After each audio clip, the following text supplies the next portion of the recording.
Bon, eh bien, bonjour à vous tous et bienvenue sur ce webinaire concernant l'évolution et les tendances en cybersécurité. Donc, ce webinaire est organisé par l'école centrale Supélec, le département de formation continue. Alors, vous avez l'air d'être pas mal de personnes connectées, donc ça c'est une très bonne chose, bienvenue. Je suis Romain Aignan et en fait j'ai deux métiers dans ma vie. Un troisième parce que j'écris des livres, mais là c'est un sport de nuit, hein, c'est toujours très long d'écrire des livres. En fait, moi je suis directeur de programme chez Deloitte, principalement en gestion de la sécurité de l'information, cybersécurité, risque IT. Et puis, je suis également responsable pédagogique à Centrale Supélec dans le département de cybersécurité. Et on verra à la fin de la présentation qu'on offre pas mal de cours, notamment un executive certificate d'une douzaine de jours. Je suis ingénieur de formation, j'ai fait Dauphine, j'ai fait l'INSEAD. Et puis, ça fait pas mal de temps que je suis auditeur ISO. Donc, notamment 27001 depuis une dizaine d'années, 27001 qui est la norme qu'on utilise dans la sécurité des systèmes d'information. 22301, pour ceux que ça intéresse, c'est pour le plan de continuité sociétale, c'est le plan de secours en fait. 20000, c'est pour tout ce qui est associé à ITIL, et c'est vrai que quand on fait de la sécurité d'information, on aime bien les processus qu'il y a dans ITIL, la gestion des incidents, qu'on étend à la sécurité de l'information, la gestion des changements, la gestion des mises en prod. Et puis j'enseigne pas mal le CISSP, le CISA, CIH, c'est pour la gestion des incidents, c'est l'IC Council, et puis d'autres certifications. Alors, en fait, on va parler de pas mal de choses là pendant le webinaire. On m'a demandé de le faire en une demi-heure. Bon, je ne sais pas comment je vais faire. En tout cas, vous pourrez poser pas mal de questions. Je vais essayer d'y répondre au fil de l'eau. Sinon, vous aurez les contacts et on pourra poursuivre cette conversation par email ou par téléphone en passant par Centrale Supélec. On va parler de pas mal de choses, notamment l'évolution et les tendances. Il y a quelque temps, on avait fait un webinaire sur qu'est-ce que c'est que la cybersécurité en réalité. Et puis là, la définition commence à être plutôt bien diffusée. En revanche, on avait trouvé intéressant d'axer sur les perspectives parce que la cybersécurité, c'est quelque chose qui est en train de complètement changer. Auparavant, on avait tendance à faire de la sécurité sécuritaire. La sécurité, ça pouvait devenir une fonction à elle toute seule dans l'entreprise. Et là, on voit bien l'évolution de la sécurité de l'information au sein des organisations avec une démarche beaucoup plus transversale. Donc, c'est pour ça qu'on voulait aborder le webinaire sous cet angle-là. Alors, quelques chiffres. Les études viennent de plusieurs sources, bien entendu Deloitte parce que je travaille chez eux, mais j'ai pris des études également chez McKinsey, Forrester. Donc les sources, ce sont des sources plutôt fiables. Ce qu'on voit à l'heure actuelle, c'est qu'on se retrouve complètement débordé par les données et les informations. Vous avez tous entendu parler du fait que le monde digital, l'univers du digital double de taille tous les 2 ans.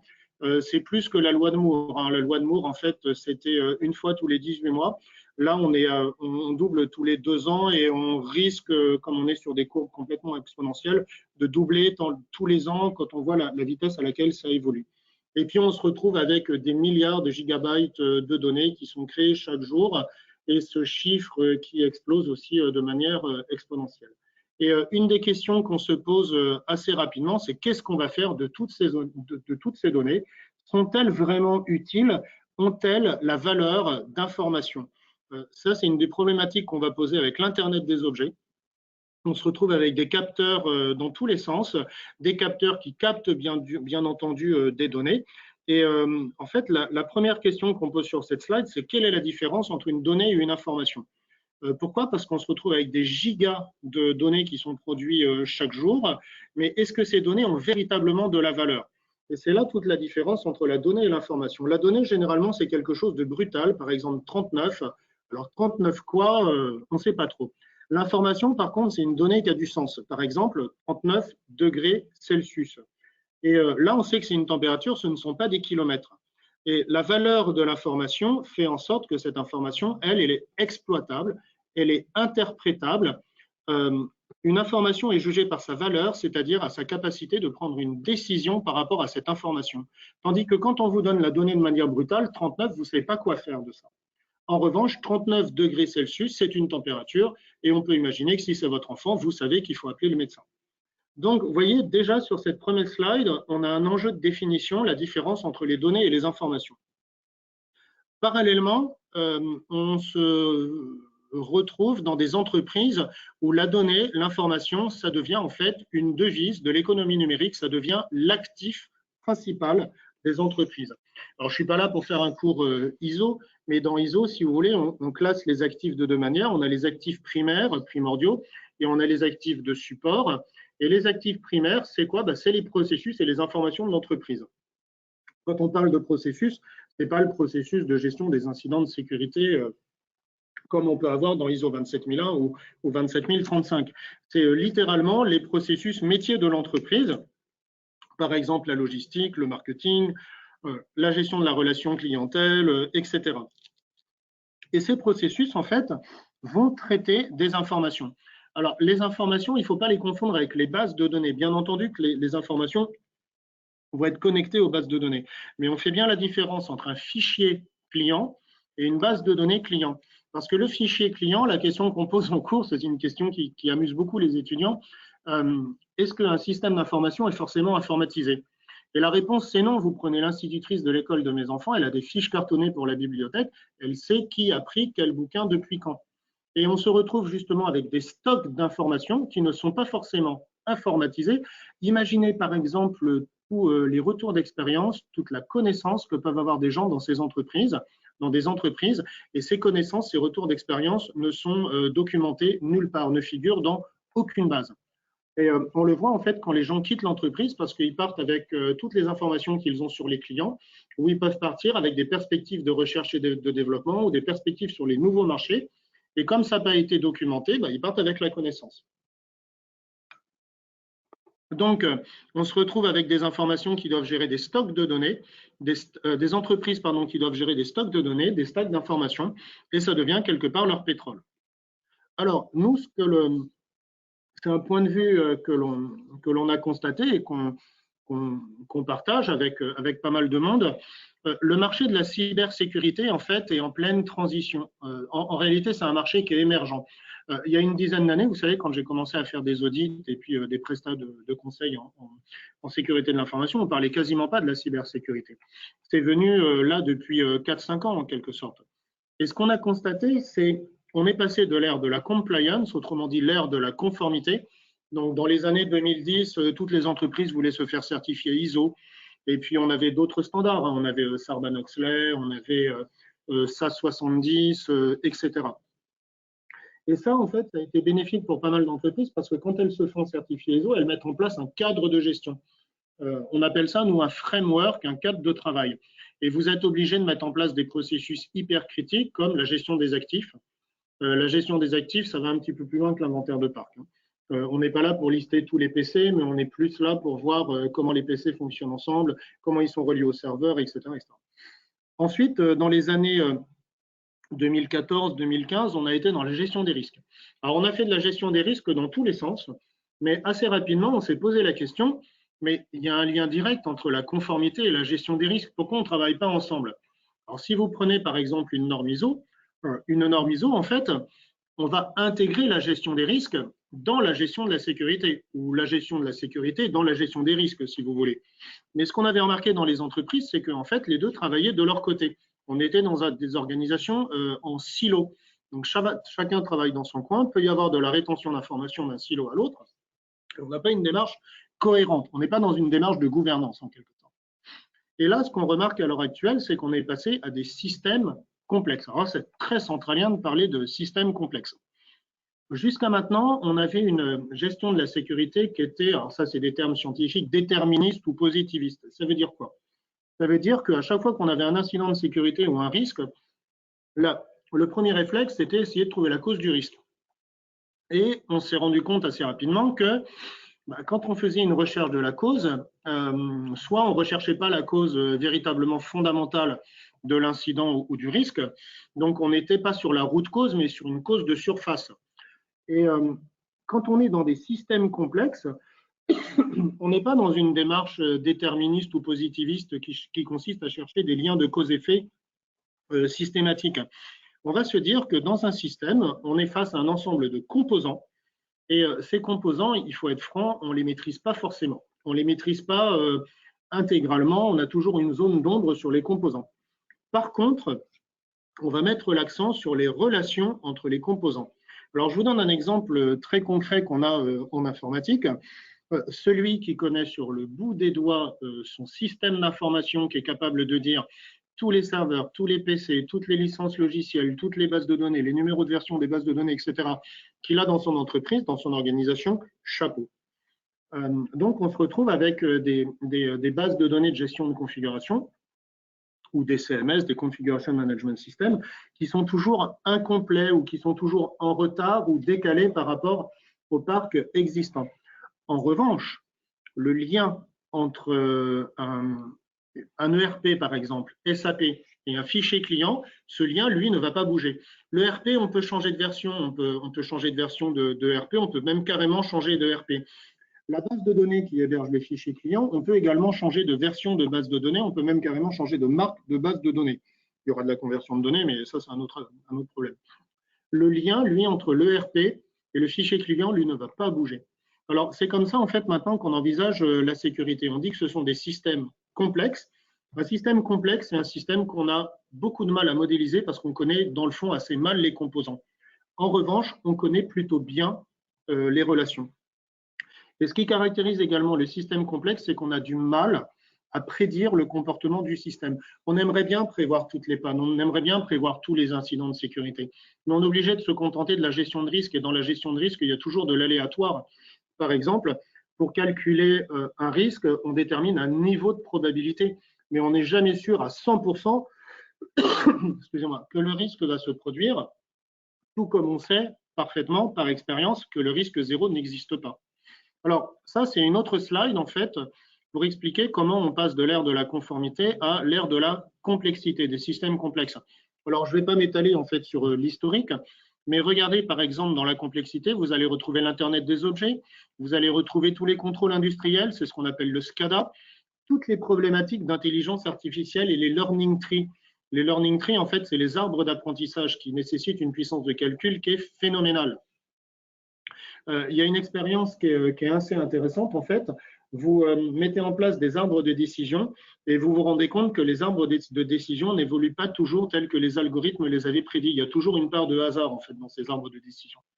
Regardez le cloud computing à Centrale Supélec. On avait lancé les premiers cours en France en fait sur le cloud computing depuis 2012. Et depuis 2012, on n'arrête pas de faire évoluer le cours parce que en fait, on est à nouveau dans des systèmes complexes. Je vous dis n'importe quoi, mais en 2012, on était persuadé que le cloud public allait l'emporter. Et en fait, c'est le cloud privé qui, pour l'heure, a l'air de dépasser en termes de volume de chiffre d'affaires le cloud privé. Tout ce qui est identification, gestion des identités, alors ça va au-delà de l'identité, ça va au niveau de la protection des données personnelles. Attention, souvent en cours, j'ai la question, c'est quoi la différence entre une donnée personnelle et une donnée confidentielle? La donnée personnelle, c'est celle qui permet l'identification de la personne. C'est pour ça que la gestion des identités, c'est quelque chose d'assez critique. La donnée confidentielle, c'est une donnée dont vous faites une restriction d'accès. Tout le monde n'a pas accès à cette information. Et donc, la gestion des idées, la gestion des identités, ce sont aussi des systèmes complexes à gérer. Et puis, on voit aussi de plus en plus de l'externalisation. La gestion des risques qui est associée aux sous-traitants, aux partenaires, ce qu'on appelle les tiers d'une manière générale. Ce qui fait que le métier des informaticiens, en fait, il évolue. Quand j'étais petit, moi, j'avais appris à programmer en C et puis on construisait nous-mêmes nos machines. Et maintenant, on se retrouve à piloter des contrats qu'on a avec des partenaires et des sous-traitants. Ce qui n'est pas exactement le même métier parce que, excusez-moi, on passe d'une fonction de développeur informatique à une fonction de procurement, par exemple, de gestion des achats. Alors, on continue. Alors, autre chose qu'on voit dans le marché de la cybersécurité, c'est que bon, les entreprises sont toujours dans une démarche d'innovation et c'est une histoire de survie en fait pour l'entreprise. Un truc qu'on va vous apprendre assez rapidement en cours, c'est que toutes les entreprises, en fait, le triptyque, c'est MOT. Modéliser, donc il faut essayer de savoir comment elles fonctionnent. On gère des systèmes complexes, on modélise les relations. Optimiser, et si on arrive au bout de l'optimisation, on ne peut pas optimiser les machines. Il y a un moment, il y a de la casse machine, et on ne peut pas non plus optimiser toute une organisation parce que vous risquez d'avoir de la casse sociale. Donc dans ces cas-là, on passe à une étape de transformation qui pour nous est associée à de l'innovation. regardez toutes les innovations les plus prégnantes du marché à l'heure actuelle, le cloud computing, l'intelligence artificielle, l'Internet des objets, tout ce qui est techno et contrôle opérationnel, le data analytics, les blockchains, avec tout ce qui est crypto-monnaie, et vous aurez de la sécurité là-dedans, dans tous ces vecteurs d'innovation.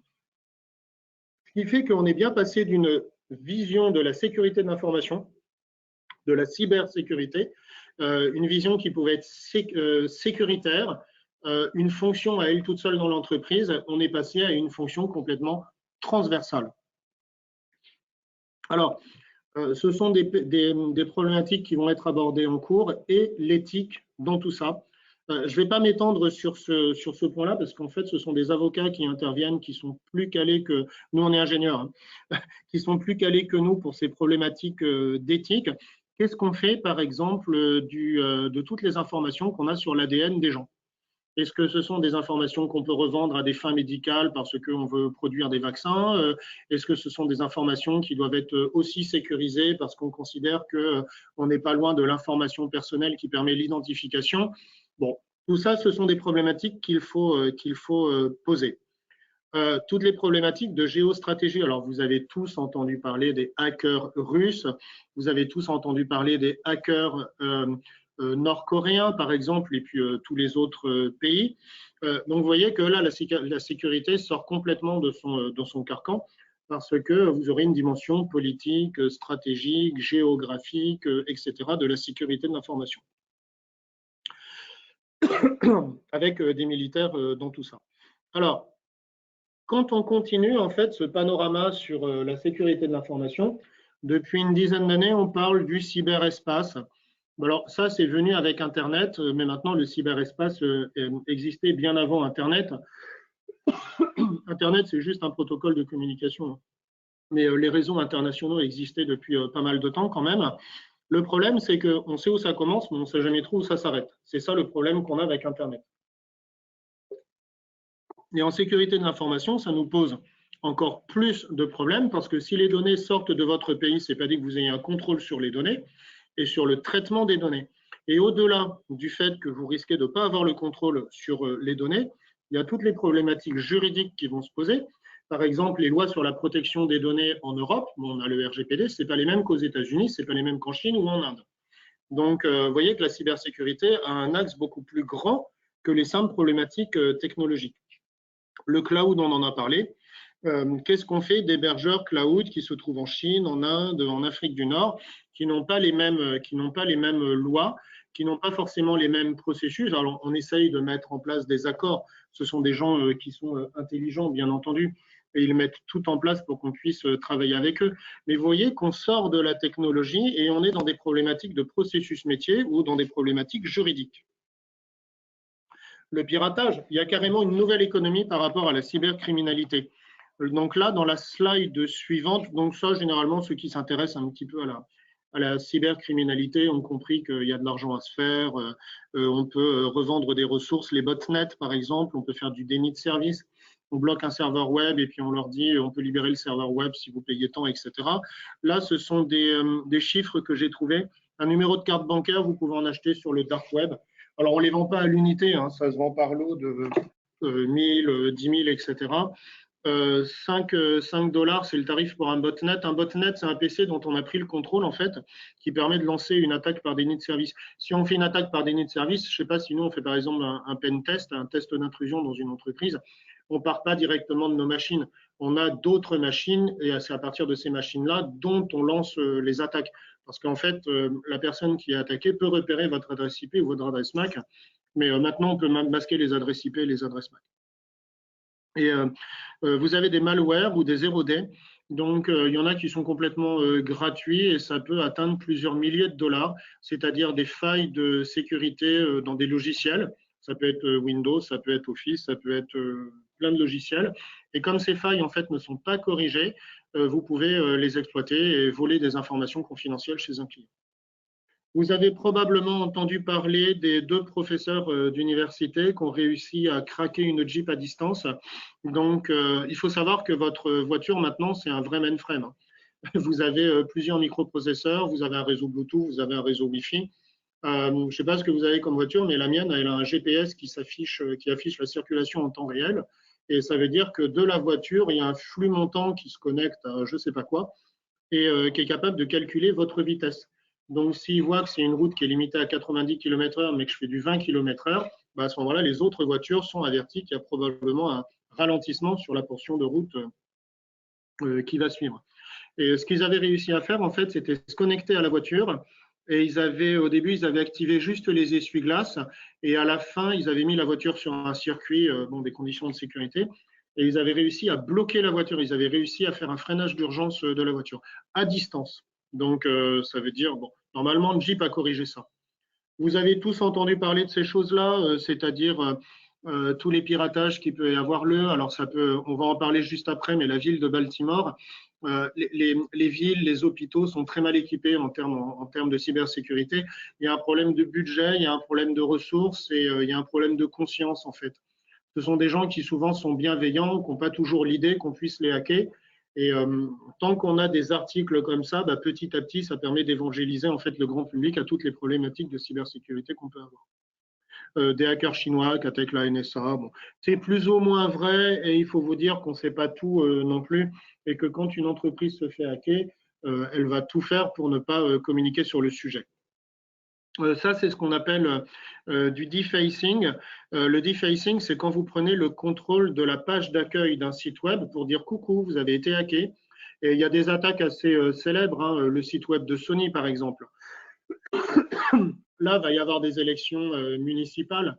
On peut imaginer qu'il y a des sites de villes, des sites municipaux qui vont se faire hacker et des règlements de compte, ou alors ça peut être ce qu'on appelle des scripts kiddies, c'est-à-dire des gens qui sont, comment dire, et plutôt des jeunes ou des gens qui sont un petit peu inconscients, qui récupèrent du code ou qui récupèrent des malwares sur Internet qui leur permettent de prendre le contrôle d'un site web. Pour Sony, ça avait été assez grave parce qu'il y avait des films qui ont été diffusés gratuitement. Il y a une chaîne en France hein, qui s'était faite hacker et pendant, je ne sais plus, 12 heures ou 48 heures, je ne me souviens plus, ils ne pouvaient plus les mettre. Alors, ça, c'est une slide qui vient d'un cours qu'on donne, que j'ai trouvé intéressante parce que ça montre bien l'évolution des attaques en cybersécurité. Au début, on parlait tout à l'heure des scripts qui disent, donc ce sont des adolescents ou des jeunes un peu inconscients qui bloquent un site web, qui font une attaque par déni de service, des choses comme ça. Et c'est pas trop compliqué parce que vous pouvez trouver des outils sur Internet. Il y en a un qui s'appelle Loic, par exemple, comme le prénom. Low Orbit, qui permet de lancer des attaques par déni de service. Et on n'a pas besoin d'un niveau de compétence très élevé. Ensuite, on a eu des hackers un petit peu plus sophistiqués, avec par exemple des ransomware. Donc des ransomware, excusez-moi, des ransomware, vous prenez le contrôle d'un PC, vous envoyez un chiffrement et vous dites en gros, si vous ne payez pas tant d'argent dans les 48 heures, 72 heures, bah, je bloque l'intégralité de votre PC et vous ne pourrez pas récupérer votre messagerie, vos photos de vacances, etc. Techniquement, ce n'est pas non plus ce qu'il y a de plus compliqué. On peut trouver des choses sur le dark web qui permettent de pratiquer. Après, vous faites ce que vous voulez. Hein. On n'est pas responsable de ce que vous faites. Il faut toujours Parce que c'est vrai que quand on donne des cours en cybersécurité, on donne beaucoup d'informations, mais c'est à vous de voir comment vous l'utilisez. Voilà. Après, il y a eu le gain personnel et ce qu'on voit à l'heure actuelle, c'est le développement des APT. Alors, les APT, c'est quoi? C'est les Advanced Persistent Threat. Et là, on a des chiffres qui viennent de l'IC Council. L'IC Council, c'est celui qui organise les cours CEH, CIH, donc ils font des études assez régulières. En moyenne, excusez-moi, en moyenne, une entreprise met 70 jours avant de se rendre compte qu'elle est attaquée. Donc c'est énorme, hein, 70 jours. Donc ça, c'est pour les attaques de niveau 1, donc c'est des attaques qui ne sont pas des attaques très compliquées. Pour les attaques de niveau 2, on est à plus de 200 jours. Donc les APT, c'est quoi? C'est vous avez réussi à avoir une porte d'entrée sur le système d'information que vous souhaitez espionner. Cette porte, vous la fermez et vous la rouvrez quand vous voulez. Et l'entreprise n'a pas conscience, n'a pas compris qu'elle se fait hacker. Et là, en fait, ça pose pas mal de problèmes parce que pendant 200 jours, en fait, vous pouvez entrer et sortir du système d'information de votre victime la victime n'y voit que du feu.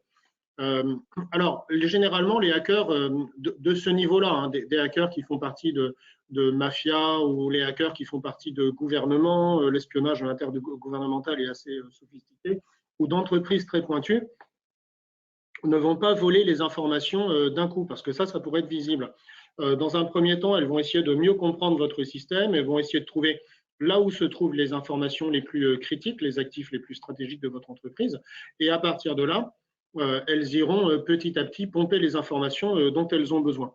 Donc, le temps que vous vous rendiez compte que les informations sont extraites de votre entreprise, il peut s'écouler jusqu'à 200 jours. Alors, quelques exemples. Qu'est-ce qu'on attend, nous, comme attaque de cybersécurité dans les mois, dans les jours, dans les années à venir? Les voitures, bien entendu. On a tous des voitures qui sont très électronisées maintenant. Alors, ça n'a rien à voir avec les voitures qu'on avait à l'époque où on pouvait faire les réparations nous-mêmes. Maintenant, il y a des systèmes et des capteurs dans tous les sens, ce qui fait au moindre soupçon de panne, la voiture se bloque à 50 km/h et vous n'avez pas d'autre choix que de ramener la voiture au garage pour qu'elle se fasse réparer. Et ils risquent de vous dire « Ah bah c'était juste une mise à jour du logiciel qu'il fallait faire et c'était même pas une panne moteur ou une panne du différentiel ou des choses purement mécaniques. » Et puis tout ce qui est smart grid, donc ça c'est ce qu'on va retrouver par exemple dans les villes. Par exemple, les villes maintenant sont chargées de la distribution de l'eau, ce qui n'était pas le cas auparavant. Donc, ils vont mettre des capteurs un petit peu partout, où vous avez tous entendu parler des compteurs, les nouveaux compteurs de Engie qui sont connectés au réseau. On vous parlera aussi des systèmes SCADA, donc c'est les systèmes industriels qu'on met par exemple dans des ascenseurs ou dans des groupes électrogènes, et ces systèmes n'ont jamais été conçus en fait pour aller sur le réseau. Et on se rend compte que ces systèmes, en fait, comme ils n'ont jamais été conçus pour aller sur le réseau, ils sont assez vulnérables, c'est-à-dire que vous pouvez les hacker assez rapidement. Et on ne montre pas ça en cours, mais on vous l'explique. Vous pouvez bloquer un ascenseur à distance rien qu'en prenant le contrôle du système SCADA qui permet de piloter l'ascenseur. Alors, les nouvelles menaces, en fait, bien entendu, les cyberdélinquants, les concurrents, les groupes de criminels, les États tiers. On a fait une étude il n'y a pas très longtemps, on s'est rendu compte que 63% des incidents de sécurité venaient du personnel interne. Et pas forcément des gens malveillants, mais des gens qui étaient négligents, qui n'ont pas fait attention, qui n'ont pas… Et donc, il faut vous rendre compte que, alors là, il y a écrit exposition, on appelle ça la surface d'exposition d'une entreprise par rapport à son personnel interne, elle est extrêmement significative. Ça, c'est une slide pour montrer simplement, la présentation, vous pourrez la récupérer. Ça, c'est une slide en fait qui permet de montrer que vous avez plusieurs profils de personnes. La menace, ça peut toujours être la même personne. Par contre, ses motivations, c'est ce qu'il y a sur cette slide, elles peuvent être complètement différentes. Donc, vous avez tous entendu parler probablement des black hats et des white hats.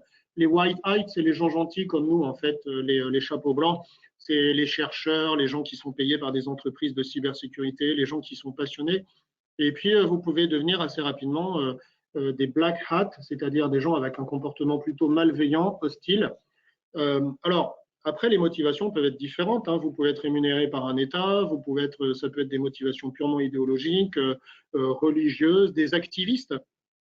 Par exemple, des gens qui ont des idées très arrêtées sur certaines choses et puis qui peuvent bloquer certains sites web parce qu'ils considèrent que ça ne fait pas partie de leurs valeurs. Alors, parmi les menaces, la pire, c'est l'ingénierie sociale. La principale vulnérabilité d'une entreprise, c'est l'organisation. Et la définition de l'organisation, c'est un ensemble d'hommes et de femmes. Après, tout ce qui est technique, je ne dis pas qu'on peut résoudre, hein, mais en tant qu'ingénieur, on a moins de problèmes à gérer un serveur qu'à gérer une équipe, avec des comportements différents, une rationalité qui n'est pas la même que la nôtre, etc. etc. Donc là, il n'y a pas de secret, hein. C'est la formation, la sensibilisation, jusqu'à temps que les gens prennent conscience qu'un ordinateur, vous ne pouvez pas le laisser comme ça à l'air libre. Quand moi, je fais des sensibilisations en cybersécurité, ce que je fais, c'est que je prends le contrôle d'un compte Gmail ou Facebook en direct devant les gens. On a des outils pour ça, on utilise des logiciels, des systèmes d'exploitation comme Kali, avec des fonctions comme SET par exemple. Et quand les gens comprennent qu'on peut prendre leur compte Gmail on peut prendre le contrôle de leur compte de messagerie Gmail ou Facebook ou Twitter, si vous voulez. Là, du coup, ça les fait beaucoup moins rire. Et là, on est bien dans la démarche de sensibilisation, dans le but de changer le comportement des gens. Alors, ça, c'est tout ce qu'on va voir en cours, l'ensemble des normes. Là, je vous ai parlé uniquement des normes 27000, mais bien entendu, on voit des tas de frameworks. On est assez opportuniste et on est assez en phase avec le marché. Il y a pas mal d'années, on utilisait d'autres frameworks. Pour l'heure, c'est la norme ISO 27001 qui a tendance à l'emporter, et ce que fait le NIST aussi. Le NIST, c'est des Américains, mais ils fournissent pas mal de documents qu'on va aller en cours, qui sont extrêmement utilisés dans les entreprises. Et puis, dans 2 ans, 3 ans, ma slide aura probablement changé parce que peut-être qu'on aura des frameworks plus évolués, plus avancés, plus en phase avec le marché. On vous apprendra à intégrer la sécurité dans les projets. Donc, on appelle ça le Security by Design ou le SDLC, Security Development Lifecycle. Pour l'heure, en fait, ce qu'on constate dans pas mal d'entreprises, c'est que la sécurité, c'est un œuf Kinder.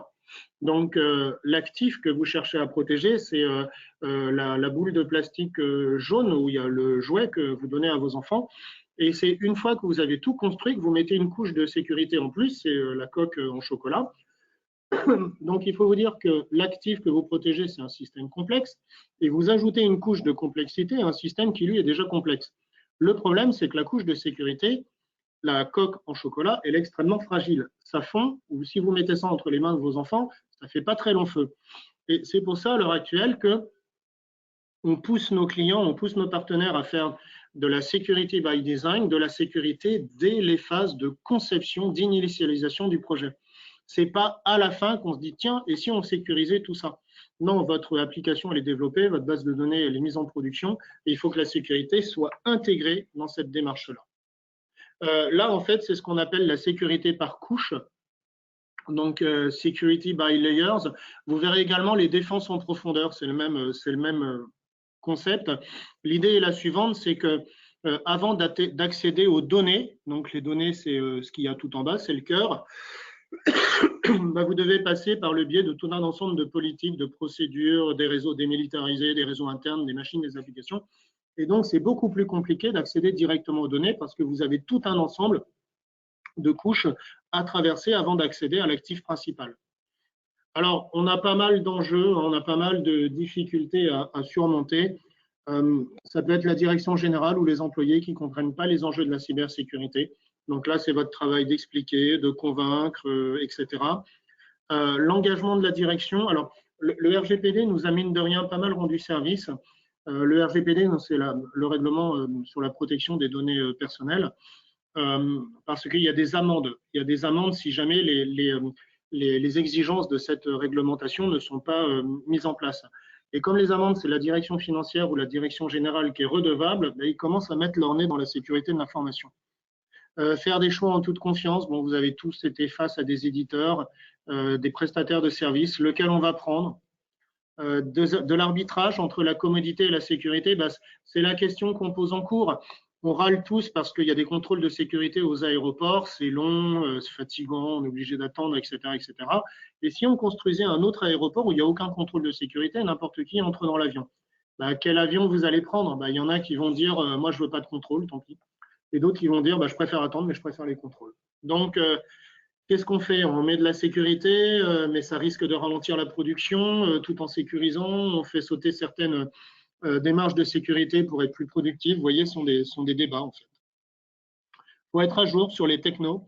Et puis, la sécurité à l'heure actuelle, on est bien dans un système complexe. Regardez tout le bazar qu'il y a avec le Bring Your Own Device ou le télétravail. On incite les gens à faire du télétravail parce que ça coûte moins cher en espace d'entreprise. Et puis, les gens se connectent depuis, par exemple, un ordinateur personnel à un système d'information professionnel. Et ils pourraient manipuler des données hyper confidentielles depuis un poste personnel.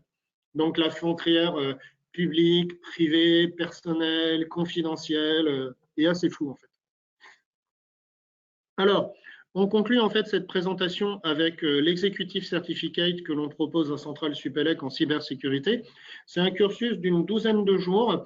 Donc, ça fait plusieurs années en fait qu'il il est proposé avec plusieurs sessions annuelles, avec un certain succès. Il y a une certaine fierté à être responsable de ça.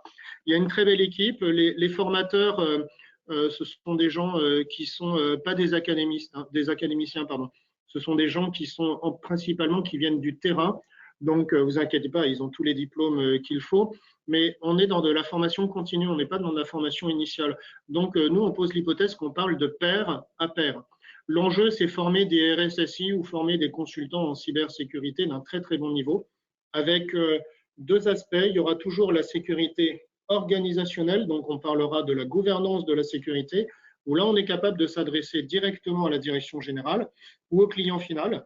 Et puis, toutes les démarches de cadre de travail avec des normes comme ISO, avec ce que fait le CISA, etc.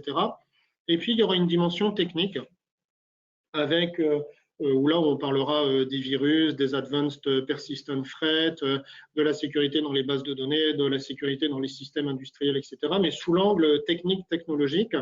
Et à la fin, il y a une étude de cas en fait. Et l'étude de cas, elle se fait par groupe parce que dans les entreprises, quand on fait de la sécurité, on n'est jamais tout seul. On travaille soit avec une direction métier, soit des experts techniques. Et l'étude de cas, c'est soit une qu'on fabrique, soit une qu'on a extraite d'un retour d'expérience.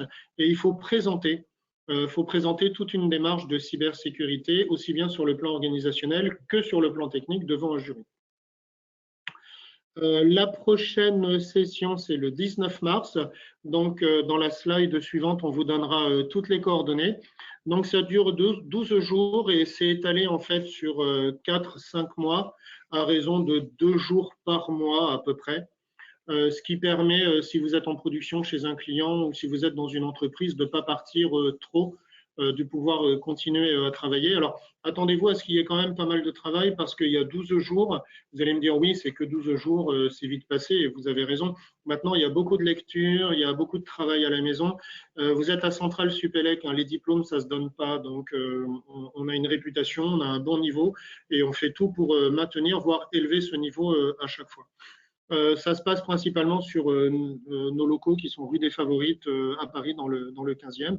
Ça coûte 7 590 €, mais il y a des projets de financement. Donc, vous verrez avec les personnes qui se chargent des inscriptions, ils savent bien utiliser tout ça. Alors, pour postuler, vous contactez Émilie, qui va vous donner tous les renseignements sur le cursus, sur les modalités d'inscription, sur les sources de financement. Bien entendu, si vous avez besoin d'informations complémentaires, à ce moment-là, Émilie peut organiser un rendez-vous pour qu'on se parle, vous et moi. Je vous donnerai davantage d'informations sur le contenu. Et puis, on a aussi quelque chose sur lequel on est assez vigilant, c'est votre projet. Vous venez pas à Centrale Supélec parce que la lumière était allumée. Vous venez à Centrale Supélec parce que vous avez un vrai projet professionnel. Alors, souvent, ce qu'on a en cours, ce sont des gens qui vont devenir RSSI, ou qui sont déjà DSI et qui doivent prendre en charge la problématique de la cybersécurité. On a pas mal de gens aussi qui sont en transition, qui profitent d'une période de chômage pour aller se former et puis se repositionner sur le marché. Et là, c'est intéressant parce qu'on a des profils assez divers. On a des gens, par exemple, qui étaient commerciaux dans des sociétés d'intégration. Alors, ils ont des bonnes cultures informatiques, bien entendu. On a des gens qui viennent du domaine du droit. Alors ça aussi, ça nous a un petit peu surpris. Vous m'auriez dit ça il y a 10 ans, je dis non, jamais quelqu'un qui fait du droit fera de la cybersécurité. Eh bien si, parce que les gens du droit s'intéressent beaucoup au RGPD. Ils font également de l'audit des systèmes d'information. Et puis on a des gens qui étaient développeurs ou administrateurs systèmes, qui se rendent compte que les problématiques de cybersécurité, ce sont des problématiques qui sont de plus en plus significatives au sein des organisations et qui viennent se spécialiser dans ce domaine. Je vous remercie beaucoup. Donc là, j'ai terminé la présentation. Normalement, ça devait durer 30 minutes, hein, excusez-moi. Ça a duré 40 minutes. Je suis à votre écoute, en fait, si vous avez des questions auxquelles on pourrait répondre à chaud.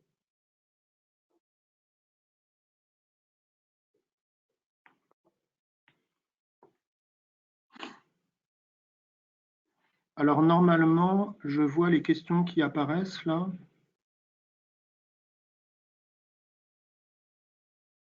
Pas de questions? On attend encore un petit peu?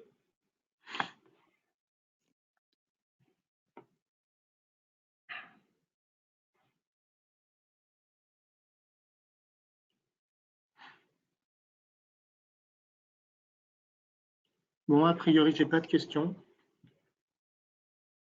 Euh, Sarah, Thomas, Émilie, je ne sais pas si vous m'entendez. On attend encore 2-3 minutes.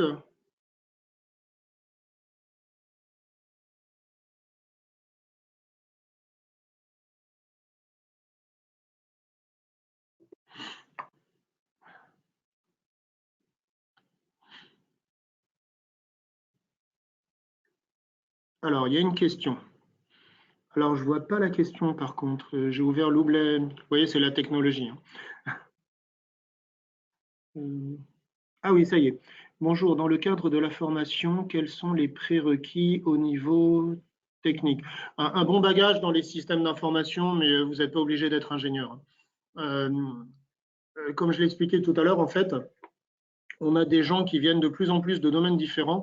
On a des commerciaux, par exemple.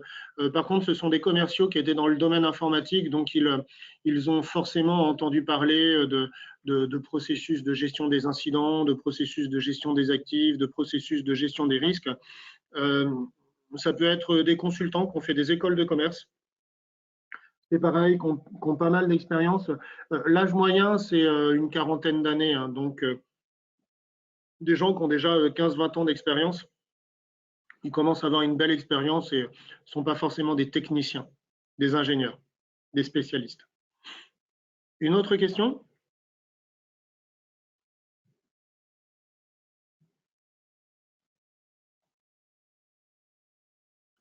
Dans le cadre... Est-ce une formation purement théorique? Ah oui, pas du tout. Non, non, c'est pas du tout une formation théorique. Alors, c'est c'est pas du tout une formation théorique parce que vous aurez pas mal d'études de cas. Alors, vous en aurez aussi bien dans la première partie du cursus qui est très orientée gouvernance, organisation, que dans la deuxième partie. Et pour la troisième partie, vous aurez carrément une soutenance devant un jury. Et on vous met en fait en condition parce que on vous donne l'étude de cas le matin et vous avez jusqu'au lendemain après-midi pour préparer votre feuille de route en cybersécurité. Non, non, c'est pas du tout une formation théorique. Vous êtes dans le département Executive Education, donc formation pour les gens qui sont pas en formation initiale, mais qui sont en formation, qui sont déjà avec de l'expérience professionnelle. Et on ne peut pas faire des cours académiques à ce type de... Déjà, nous, en tant que formateurs, on ne sait pas faire ce genre de cours parce qu'on est tout le temps en prestation chez les clients. Et en plus de ça, ce n'est pas du tout l'état d'esprit de faire des formations théoriques. Alors, est-ce une formation purement théorique? Étant un expert des réseaux informatiques et télécoms, une formation en management peut-il avoir une promesse de CDI de votre part? Alors, les promesses n'engagent que ceux, voilà.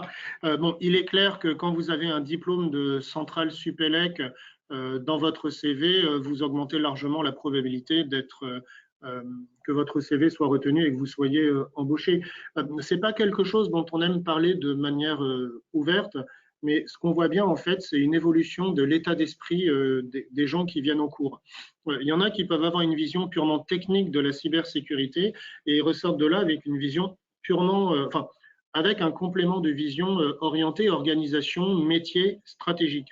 Et il est clair que du coup, leur discours va évoluer. Et lors de l'entretien d'embauche, admettons que vous êtes face à un DRH, si vous lui parlez technique, le DRH ne va pas comprendre. Si vous lui parlez, par exemple, MIPS ou bande passante sur les réseaux, ça c'est des choses, des concepts qu'il ne conçoit même pas, éventuellement Internet ou la messagerie. Par contre, là, vous saurez parler sécurité organisationnelle, avantages concurrentiels, développement commercial, etc. Et ça, lors de l'entretien, quand vous avez ces mots-clés, forcément,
Regarde, normalement, ça doit revenir là. J'ai tous les indicateurs qui sont au vert. OK. Bon, excusez-nous, on a un petit problème de connexion. C'est la magie d'Internet. Alors, la question était la suivante. Je vais retrouver la question. Excusez-moi, j'ai dû reconnecter le micro, je ne sais pas trop ce qui s'est passé. Alors, question. C'était là.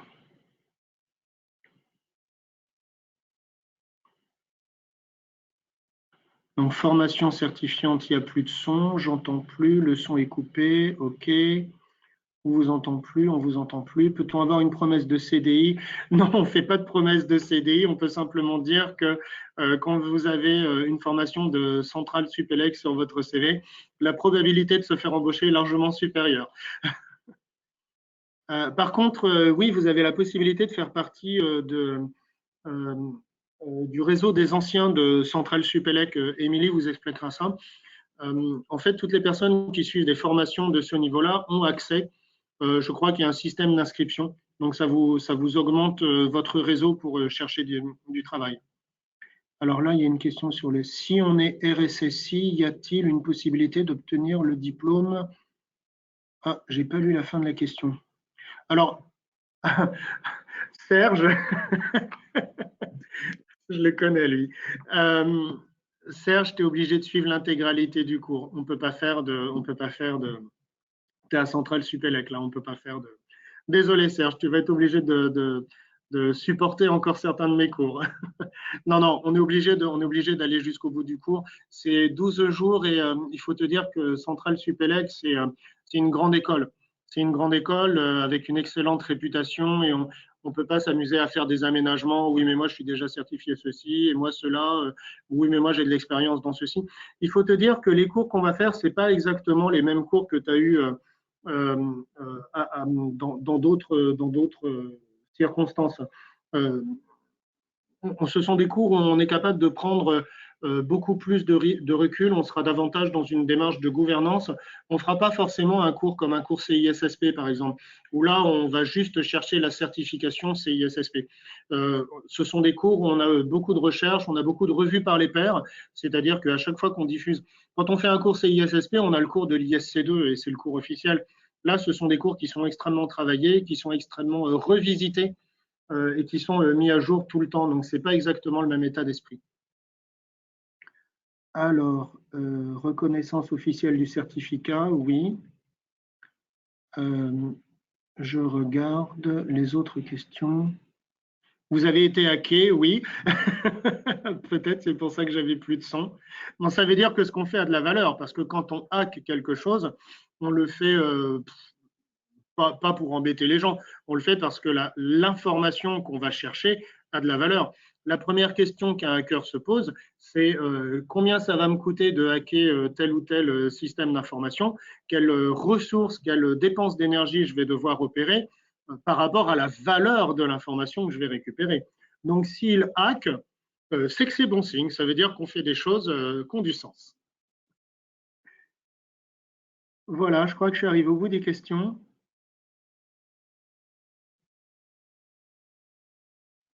Je vérifie.